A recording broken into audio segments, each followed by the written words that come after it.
Hello everyone, this is High Tech Talk.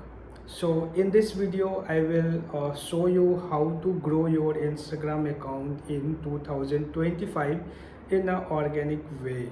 So this is a one-time settings. If you will enable this will help you to grow your Instagram account. So right now whatever you are posting it in an Instagram account, that is searchable only in Instagram.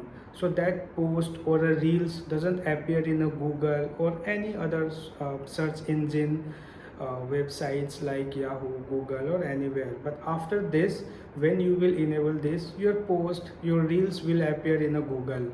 And whenever someone is searching with something, keywords that you have used in a caption or a comments or anywhere, your post will be shown in the Google on the basis of that keywords. Okay, so how to enable this I will show you in my mobile screen. So first open your Instagram account and click on this three line in the top right.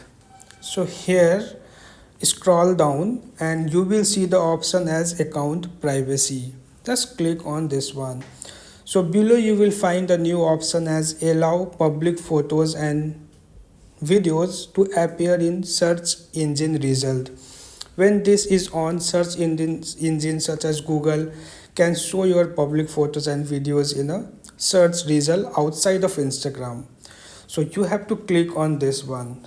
So once it is enabled, the job is done. We'll go and cross check. So now that's all you have to do. So I hope you will find this video useful. Thank you.